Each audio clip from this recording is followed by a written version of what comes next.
मैं संतोष कुमार मिश्रा, प्रवक्ता Biharilal inter college Dankaur. इससे पहले मैं आप लोगों को 3 भाग पढ़ा चुका हूँ। आज मैं जो है इकाई 1 का चौथा भाग पढ़ा रहा हूँ, साख पत्र। साख पत्र क्या होता है उसके बारे में आपकी विस्तृत जानकारी दी जाएगी। साख पत्र के बारे में, साख पत्र के कई पार्ट होते हैं। साख पत्र क्या होता है? जब बैंक अपने ग्राहकों को उधार देता है या उधार के अलावा, मुद्रा के अलावा अन्य चीज़ों का प्रयोग करके हम धन को इधर से उधर हस्तांतरित करते हैं तो उसे हम साख पत्र के नाम से जानते हैं। साख पत्र कई प्रकार के होते हैं। चेक, विनिमय पत्र, प्रतिज्ञा पत्र, हुंडी, बैंक ड्राफ्ट, यात्री चेक, बैंकर चेक्स आदि। आज जो है हम अध्ययन करेंगे वो सिर्फ चेक के बारे में अध्ययन करेंगे और अदर को अन्य उसमें करेंगे। चेक, चेक क्या है? सबसे पहले चेक के बारे में हमें जानकारी होनी चाहिए। भारतीय विनिमय साध्य विलेख अधिनियम 1880 में चेक की परिभाषा दी गई है। चेक एक ऐसा प्रलेख है जो किसी बैंक विशेष पर लिखा जाता है, अर्थात जिसमें बैंक में खाता होता है तो बैंक को यह आदेश दिया जाता है कि उसमें लिखी हुई धनराशि उसे या जिसके पास चेक है मांग पर तत्काल भुगतान किया जाए।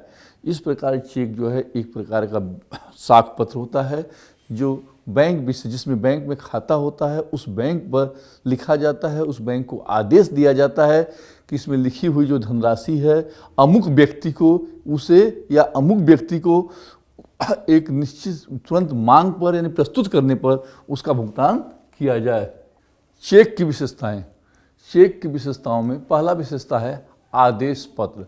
आदेश पत्र यानी एक बैंक विशेष को यह आदेश दिया जाता है कि उसमें लिखी हुई धनराशि उस व्यक्ति को दिया जाए जिसके पास चेक उपलब्ध है।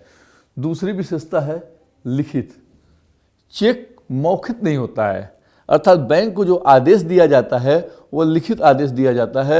उस लिखित आदेश के आधार पर ही उस चेक का भुगतान किया जाता है, अर्थात उसमें लिखे हुए होते हैं, शब्द लिखे होते हैं, रकम लिखी होती है, क्या क्या लिखित होता है। अगला शर्त रहित। चेक की तीसरी विशेषता है यह शर्त रहित होती है। इसमें किसी प्रकार का शर्त नहीं होता है, अर्थात शर्तों के साथ लिखा गया चेक मान्य नहीं होता है। यह सबसे महत्वपूर्ण है कि चेक जो होता है वह शर्त रहित होता है। बैंक विशेष को आदेश, यह जो आदेश होता है वह किसी बैंक विशेष को होता है। बैंक विशेष से आशय उस बैंक को होता है जिसमें ग्राहक का खाता होता है। उस खाते में उस बैंक के जो है आदेश दिया जाता है कि इसमें लिखी हुई धनराशि अमुक व्यक्ति को भुगतान किया जाए। निश्चित धनराशि। इसमें चेक में एक निश्चित धनराशि होती है, अर्थात ऐसा नहीं होता है कि कोई घोड़ा, गधा, बैल आदि का भुगतान किया जाए या काली गाय का भुगतान किया जाए, ऐसा कुछ नहीं होता है। उसमें रकम लिखी होती है। रकम 2000, 5000 निश्चित होती है। वह रकम अंकों में तथा शब्दों में दोनों में लिखा होता है। इस प्रकार इसकी धनराशि चेक की निश्चित होती है। भुगतान मांग पर दे। भुगतान मांग पर दे का मतलब जब भी हम चेक प्रस्तुत करते हैं बैंक में तभी भुगतान दिया जाता है, अर्थात उसके लिए वापस नहीं करता है कि 10 दिन बाद आना, 15 दिन बाद आना, ऐसा कोई आदेश नहीं होता है। ग्राहक जब भी बैंक में अपने चेक को प्रस्तुत करता है उसका पेमेंट तो तत्काल मांग पर दे होता है। तिथि। चेक के ऊपर एक दिनांक लिखा होता है, कोने में एक निश्चित तिथि दी हुई होती है। उस तिथि पर 3 महीने से पुराने चेक का बैंक पेमेंट नहीं करती है, यानी वह तिथि होना अति आवश्यक है। अगर तिथि नहीं लिखी है तो बैंक उस चेक का पेमेंट नहीं करता है। भुगतान पाने वाले का स्पष्ट उल्लेख। किसको भुगतान देना है, यानी भुगतान किसको देना है, किस व्यक्ति को देना है, इस व्यक्ति का नाम उस पर लिखा होना चाहिए। अपने लेना है या किसी अन्य व्यक्ति को देना है, इस बात का पूरा साफ साफ उल्लेख उस चेक में होना चाहिए। लेखक के हस्ताक्षर, यानी जो चेक को लिखने वाला है उसका हस्ताक्षर उसमें होना चाहिए। चेक पर लिखने वाला जब तक हस्ताक्षर नहीं होता है तब तक बैंक उस चेक का पेमेंट नहीं करता है, अतः चेक के पेमेंट के लिए उसका हस्ताक्षर होना अति आवश्यक है। चेक के पक्षकार। चेक के पक्षकार से आशय इसमें कितने लोग प्रभावित होते हैं, जो चेक होता है उसमें कितने लोग प्रभावित होते हैं, कितने लोगों का प्रभाव उस चेक पर पड़ता है, इसका उल्लेख हमें चेक पर पढ़ना चाहिए। चेक के पक्षकार के नाम से जानते हैं। चेक के कुल 3 पक्षकार होते हैं। नंबर 1, लेखक या आहर्ता। यह वह होता है जिसका बैंक में खाता होता है, वह चेक को लिखता है। बैंक में खाता धारक चेक का लेखक होता है। चेक का पैसा उस पर आदेश लिखता है कि कितना पेमेंट करना है, उसे आहर्ता के नाम से जानते हैं। दूसरा, देनदार या आहरी।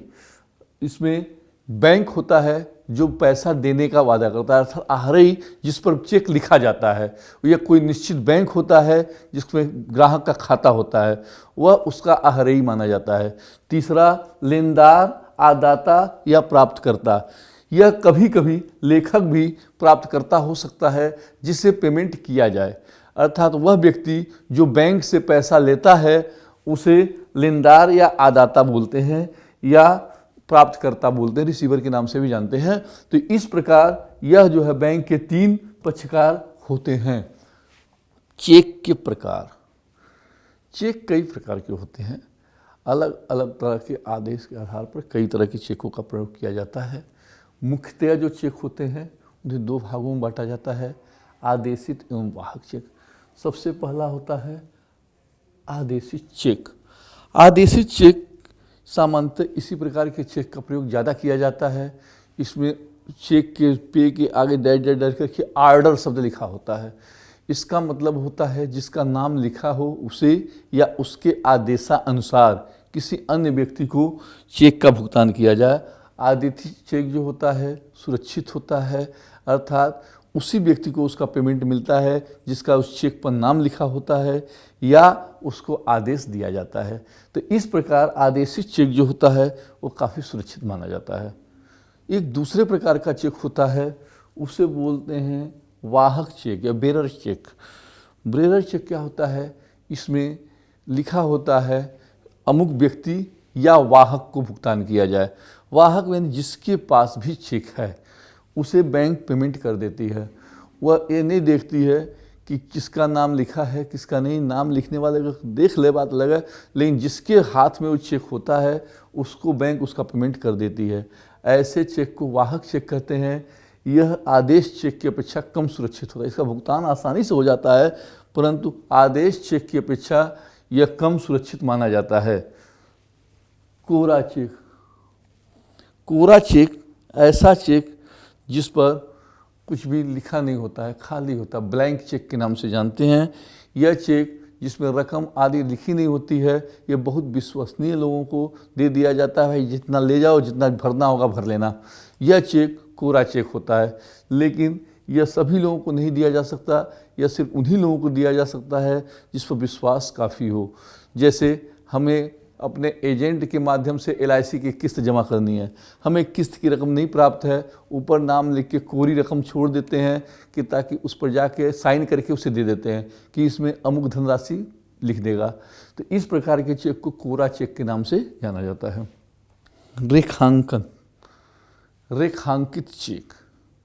यह चेक भुगतान की दृष्टि से काफ़ी सुरक्षित होता है। यह कोई भी चेक हो सकता है। रेखांकित चेक का मतलब होता है चेक के बाईं साइड में 2 समांतर तिरछी रेखाएं ऐसे लिख दिया जाता है, उसे हम रेखांकित चेक कहते हैं। इसका मतलब है इस चेक का पेमेंट बैंक की खिड़की पर नहीं होता है, अर्थात बैंक का ग्राहक इस चेक को लेकर बैंक की खिड़की पर भुगतान नहीं प्राप्त कर सकता है। इसका भुगतान उसके खाते में ही होता है। इस प्रकार का चेक यह बहुत ही सिक्योर्ड अर्थात सुरक्षित होता है, अर्थात इसमें कोई भी व्यक्ति इसे भुगतान प्राप्त नहीं कर सकता है। वही व्यक्ति भुगतान प्राप्त कर सकता है जिसका खाता बैंक में होता है। खुला चेक। जिस चेक पर 2 समांतर तिरछी रेखाएं नहीं खींची होती हैं उसका खुला चेक के नाम से जाना जाता है। उसका भुगतान बैंक की खिड़की पर आसानी से हो जाता है। इस चेक को हम खुला चेक कहते हैं। चेक का रेखांकन। चेक के रेखांकन से आशय ऐसे चेक से है, ऐसे रेखांकन से, अर्थात जब चेक के सामने दो समांतर तिरछी रेखाएं खींच दी जाती हैं तो उसे हम चेक का रेखांकन कहते हैं। उस रेखांकन में खाली भी छोड़ सकते हैं, एंड कंपनी, अकाउंट, पेई या किसी बैंक विशेष का नाम भी लिख सकते हैं।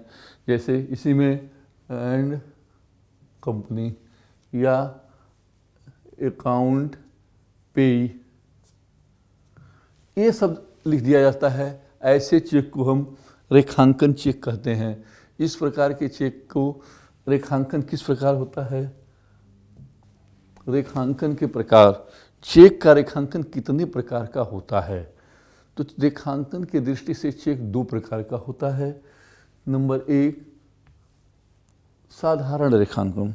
साधारण रेखांकन से आशय जब चेक के सामने जो तिरछी रेखाओं के बीच में केवल सादा या अकाउंट पेई या जो है नॉन ट्रांजेबल लिखा जाता है तो उसे हम कुल मिलाकर साधारण रेखांकन कहते हैं। जैसे ऐसे शब्द लिख दिया गया तो यह साधारण रेखांकन का उदाहरण होता है।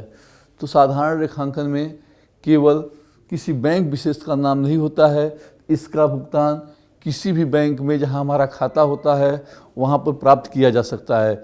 इस प्रकार के चेक को साधारण रेखांकन कहते हैं। दूसरा, विशेष रेखांकन।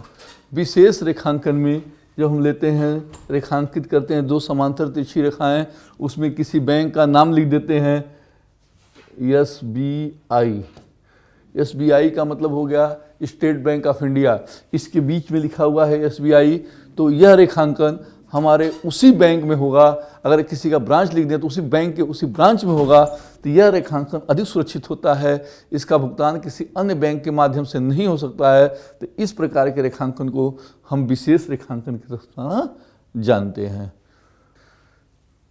चेक का पृष्ठांकन या बेचना या बेचान, इंडोजमेंट ऑफ चेक। ये चेक का बेचान क्या होता है? जब चेक के पीठ पर यानी उल्टे साइड में हस्ताक्षर कर दिया जाता है और वह चेक दूसरे को हस्तांतरित कर दिया जाता है, उसे हम चेक का बेचान या पृष्ठांकन कहते हैं। इस पर चेक के पीछे चेक का अधिकार रखने वाला अपना हस्ताक्षर कर देता है तो वह चेक दूसरे को पृष्ठांकित हो जाता है, अर्थात उसका भुगतान पाने का अधिकार किसी अन्य व्यक्ति को प्राप्त हो जाता है। बेचान के प्रकार, बेचान कितने प्रकार के होते हैं, अर्थात चेक का बेचान कितने प्रकार से किया जा सकता है? इस बेचान को हम देखते हैं, निम्नलिखित प्रकार होते हैं। नंबर एक, साधारण या रिक्त बेचान। साधारण या रिक्त बेचान से आशय ऐसे बेचान से होता है जब चेक के पीछे चेक का धारक अर्थात प्राप्तकर्ता अपना साइन करके सिर्फ देता, कुछ नहीं लिखता है, तो ऐसे बेचान को साधारण या रिक्त बेचान के नाम से जाना जाता है। नंबर दो, पूर्ण या विशेष बेचान। पूर्ण या विशेष बेचान से आशय होता है ऐसे बेचान से जिस पर चेक का जो लेखक होता है वह प्रतिबंध वो लगा देता है कि भाई इस पर रखी हुई समस्त राशि का भुगतान किया जाए, ऐसा लिखकर तब जाके हस्ताक्षर करता है, तो उस बेचान को विशेष या पूर्ण बेचान के नाम से जानते हैं। प्रतिबंधित बेचान, यदि चेक का लेखक जो होता है, धारक जो होता है, बेचान करते समय कुछ शर्त लगा देता है, अर्थात जैसे वह यह चीज़ प्रदान करें तब इसका भुगतान किया जाए, अर्थात A B से शादी करे तो इस चेक का भुगतान किया जाए, तो ऐसा यदि प्रतिबंध है तो ऐसे बेचान को या ऐसे बेचान को हम प्रतिबंधित बेचान के नाम से जानते हैं। आंशिक बेचान। आंशिक बेचान से आशय ऐसे बेचान से है कि जिसमें लिखी हुई संपूर्ण राशि का बेचान नहीं किया जाता है। जैसे अगर 10,000 का चेक है तो उस पर लिखा जाएगा इसमें से 3,000 रुपये अमुक व्यक्ति को दिया जाए और अपने हस्ताक्षर कर देता है, तो ऐसे बेचान को हम आंशिक बेचान के नाम से जानते हैं। शर्त सहित बेचान। जब बेचान करते समय हम कोई शर्त निर्धारित कर देते हैं अर्थात उसमें कोई हम शर्त लगा देते हैं कि इस शर्त के साथ इसका हस्ताक्षर किया जाता है, तो उसे हम शर्त रहित बेचान के नाम से जानते हैं। दायित्व रहित बेचान, जब बेचान करने वाला अपना दायित्व छोड़ देता है, अर्थात इसके बाद का दायित्व अपने ऊपर नहीं लेता है और ऐसा शब्द दायित्व रहित शब्द लिखकर अपने हस्ताक्षर करता है, तो ऐसे बेचान को हम दायित्व रहित बेचान के नाम से जानते हैं। ऐच्छिक बेचान, अर्थात बेचान करने वाले को किसी भी प्रकार का उसमें हमें दबाव नहीं डाला जाता है, अर्थात उस पर किसी भी प्रकार का उन्हें होता है, तो ऐसे बेचान को ऐच्छिक बेचान के नाम से जानते हैं। व्यय रहित बेचान, जब बेचान करने वाला उसमें कोई व्यय नहीं रखता है, अर्थात एक कहता है व्यय सारे हमारे ऊपर रहेंगे, तो ऐसे बेचान को व्यय रहित बेचान के नाम से जाना जाता है। और लास्ट है जाली या कूट बेचान।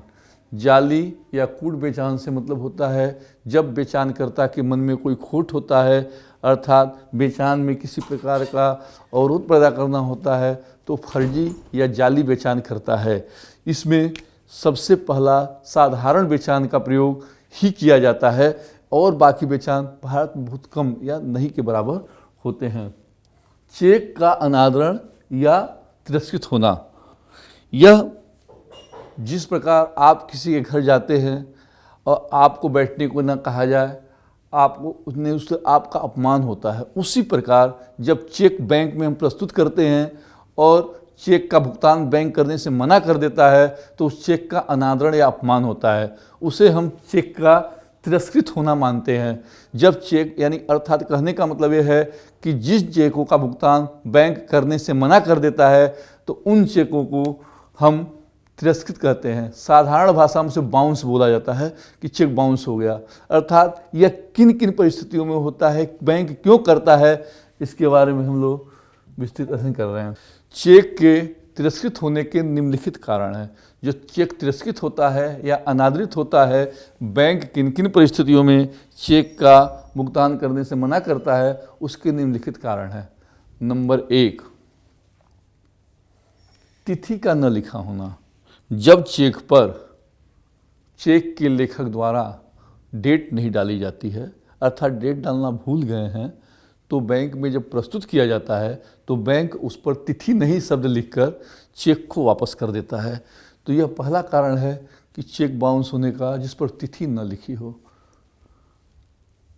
आगामी तिथि का चेक, कभी कभी हम क्या करते हैं कि एडवांस तिथि, आने वाली तिथि का चेक काट के दे देते हैं।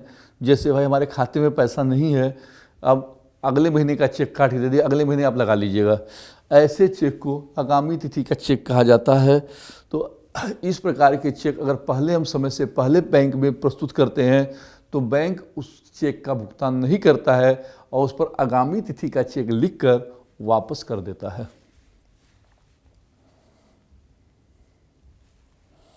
पूर्व तिथि का चेक, कभी कभी हम चेक काटते हैं तो चेक लिखते समय या तो भूल हो जाती है या जानबूझकर जैसे भी पहले की डेट डाल देते हैं।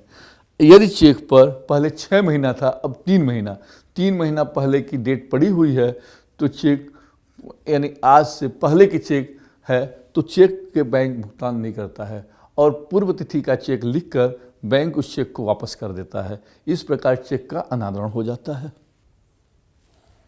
विकृत चेक, विकृत चेक से आशय ऐसे चेक से है जो खटा फटा हो या पढ़ने योग्य न हो, यानी इस योग्य हो गया हो कि टुकड़े टुकड़े हो गए हों, तो बैंक उस चेक को पेमेंट नहीं करता है और विकृत शब्द लिखकर उस चेक को बैंक वापस कर देता है। अपर्याप्त धन का होना, अपर्याप्त धन से मतलब होता है जब खाते में हमारे पास पर्याप्त धन नहीं है, अर्थात हमने 25,000 का चेक लिख दिया और खाते में 20,000 या 22,000 रुपये ही हैं, तो ऐसे चेक का भुगतान बैंक करने से मना कर देता है। उस चेक पर अपर्याप्त धन लिखकर उस चेक को वापस कर देता है। इस प्रकार चेक का डिसऑनर्ड हो जाता है, यानी तिरस्कृत हो जाता है। अंकों और शब्दों में अंतर, जो रकम लिखी जाती है वह अंकों में लिखी जाती है। लिखते समय हम क्या करते हैं, कभी कभी गलती हो जाती है, अर्थात हिंदी शब्दों में तो हम लिख दिए 5,000 रुपये मात्र, और लिखते समय हम 5,000 की जगह 500 लिख के ऐसे कर दिए तो पेमेंट बैंक रोक देता है, या 500 की जगह ऐसे ऐसे ऐसे 50,000 हो गया तो भी जो है बैंक उस रकम का पेमेंट करने से रोक देता है। तो जब शब्दों और अंकों दोनों में अंतर होता है तो चेक पर बैंक का कर्मचारी शब्दों और अंकों में अंतर शब्द लिखकर चेक को वापस कर देता है। हस्ताक्षर में अंतर, यह भी एक बहुत महत्वपूर्ण कारण है। यदि चेक के लेखक का हस्ताक्षर बैंक में जो खाता है उसके हस्ताक्षर से मैच नहीं होता है, अलग अंतर होता है, तो ऐसे चेक का बैंक पेमेंट नहीं करता है और उस चेक पर हस्ताक्षर में अंतर शब्द लिखकर सीधे वापस कर देता है, अर्थात वह चेक बैंक द्वारा भुगतान नहीं किया जाता है। अपूर्ण चेक, जब कोई चेक किसी भी प्रकार की कमी होती है, रेखांकन त्रुटिपूर्ण होता है, या नाम में गलती होती है, या रकम लिखने में छूट गया होता है, या साइन छूटी, कोई भी चीज़ अपूर्ण है तो वह चेक बैंक जो है भुगतान नहीं करता। डेट ही लिखना छूट गया हो, यानी इसमें से कोई भी चीज़ हो तो ऐसे चेक का पेमेंट बैंक नहीं करता है, उसका कर्मचारी अपूर्ण चेक लिखकर उसे वापस कर देता है। खाता बंद होना, कभी कभी ग्राहक का खाता बंद हो जाता है। ग्राहक का खाता बंद होने से पहले उसने चेक जारी कर दिया है और वो चेक जो है बाद में प्रस्तुत होता है। तो जब बाद में प्रस्तुत होता है और खाता बंद हो चुका होता है तो बैंक खाता बंद है शब्द लिखकर चेक को वापस कर देता है, अर्थात उसका भुगतान बैंक नहीं करता है। चेक में संशोधन, अगर कहीं चेक में कोई कटिंग हो गई हो या संशोधन हो गया हो, संशोधन के बाद उसमें उसके लेखक के हस्ताक्षर न हुए हों तो बैंक ऐसे चेक का पेमेंट उस समय नहीं करता है, अर्थात उन चेकों को बैंक संशोधन शब्द लिखकर या हस्ताक्षर नहीं शब्द लिखकर उसे वापस कर देता है। रेखांकित चेक, रेखांकित चेक का मतलब होता है ऐसा चेक जिस पर रेखांकन हो गया हो। रेखांकन चेक है और प्राप्तकर्ता का बैंक में खाता नहीं है तो बैंक की खिड़की पर जब जाता है तो बैंक का कर्मचारी जो होता है वह उसे खिड़की पर भुगतान करने से मना कर देता है और रेखांकित चेक को वापस कर देता है, क्योंकि इसका भुगतान खातों में ही किया जाता है। भुगतान रोका जाना, कभी कभी चेक का लेखक खुद उस चेक को भुगतान को रोकने का आदेश दे देता है। जब चेक रोकने का आदेश दे दिया गया हो तो बैंक ऐसे चेकों पर होल्ड लगा देती है और उसका पेमेंट समय पर नहीं करती है। इस प्रकार भी चेक का अनादरण हो जाता है। व्यवस्था न होना, कभी कभी बैंक के पास पर्याप्त धन नहीं हो तो कुछ समय के लिए व्यवस्था न होने के कारण भी चेक के भुगतान को वह रोक सकता है। अनियमित बेचान, अनियमित बेचान से आशय ऐसे बेचान से है जहां बैंक क्या करता है कि उस बेचान में किसी प्रकार की त्रुटि पाता है तो उसका पेमेंट नहीं करता है, अर्थात वहाँ पर उसे लगता है कि ये बेचान न्यायालय की तरह से उचित तरह से नहीं हुआ है तो उन चेकों का पेमेंट बैंक करने से मना कर देता है। स्वामित्व में संदेह, स्वामित्व में संदेह से आशय ऐसे है कि अगर बैंक को यह पता लग जाता है कि जो लेने वाला व्यक्ति है वह उसका असली स्वामी नहीं है, उसमें किसी प्रकार का डाउट होता है या संदेह होता है, तो उस प्रकार के बैंक जो है उप चेकों का पेमेंट बैंक उस व्यक्ति को नहीं करता है। लेखक का खाता बैंक में न होना, जो चेक का लेखक है उसका खाता ही बैंक में नहीं है। यदि उसका खाता बैंक में नहीं है तो वहाँ पर उसका पेमेंट नहीं कर सकता है, अर्थात बैंक उस चेक का भुगतान नहीं करता है। संग्रह के लिए जमा किए गए चेकों को वसूली न होना, होता क्या है कि जो लेखक होता है अपने कुछ चेक बैंक में जमा किया होता है वसूली के लिए, उसके बाद अपना एक चेक काट देता है। जब चेक का धारक बैंक में पहुंचता है उस समय तक जो लेखक है उसके खाते में पर्याप्त पैसा वसूली होकर नहीं आया होता है, तो उन चेकों का पेमेंट बैंक नहीं करता है। लेखक की मृत्यु हो जाना, कभी कभी लेखक की मृत्यु हो जाती है तो जब लेखक की मृत्यु हो जाती है तो सरकार द्वारा उस पर बैन लग जाता है और मृत्यु के बाद चेकों का पेमेंट बैंक नहीं करता है। लेखक का पागल या दिवालिया हो जाना। जब लेखक पागल या दिवालिया हो जाता है तो ऐसे चेकों का भी भुगतान बैंक करने से मना कर देती है। सरकार का आदेश। जब सरकार या कोर्ट न्यायालय यह आदेश देता है कि ऐसे चेकों के भुगतान पर रोक लगा दिया जाए तो बैंक उन चेकों का भुगतान पर रोक लगा देती है। अब चेक के प्रयोग से लाभ। चेक के प्रयोग से कौन कौन से लाभ हैं? नंबर 1, भुगतान का प्रमाण, अर्थात जब हम पेमेंट करते हैं उसका ये प्रमाण के रूप में प्रस्तुत होता है चेक से पेमेंट किया गया है। भुगतान में सुविधा, हमें लाखों रुपए का पेमेंट करना है तो हमेशा सुरक्षित रहता है और नकली वगैरह होने का गिनने वगैरह में आसानी रहती है। भुगतान में सुरक्षा, चेक से भुगतान किया गया रकम सुरक्षित भी होता है और सरकार के नियम में मान्य भी माना जाता है। धन हस्तांतरण में सुविधा, धन को एक स्थान से दूसरे स्थान तक हस्तांतरण करने में सुविधाजनक होती है। समय की बचत, चेक से पेमेंट करने पर हमारे समय की बचत होती है। नगद मुद्रा का कम प्रयोग, चेक से पेमेंट करने पर हमारे जो नगद मुद्रा होता है, लेन देन होता है, उसका कम प्रयोग में काम चल जाता है। बहुमूल्य धातु की बचत, अर्थात नोट निर्गमन के लिए विभिन्न प्रकार की बहुमूल्य धातुओं की आवश्यकता होती है। जब चेकों का प्रयोग बढ़ जाता है तो उससे बहुमूल्य धातुओं की बचत हो जाती है। इसके साथ ही आप लोगों ने सीखा चेक से क्या समझते हैं, चेक कितने प्रकार का होता है, चेक का बेचान किस प्रकार होता है। इसके साथ साथ चेक का अनादरण किन किन परिस्थितियों में होता है और चेक से क्या लाभ होते हैं। इस प्रकार इससे जो प्रश्न बनता है बहुत अच्छा है। सबसे पहला प्रश्न आता है चेक से क्या समझते हैं, उसके लक्षण बताओ। नंबर 2, चेक कितने प्रकार का होता है, बहुत ही इंपॉर्टेंट क्वेश्चन है, पेपर में पूछा जाता है। नंबर 3, चेक के अनादरण से क्या समझते हैं, किन किन परिस्थितियों में होता है। तथा नंबर 4, चेक के प्रयोग से कौन कौन से लाभ हैं। इन बातों का आपने अध्ययन किया। अगला चीज साख पत्र का अगला पार्ट हम अगले क्लास में बताएंगे। धन्यवाद।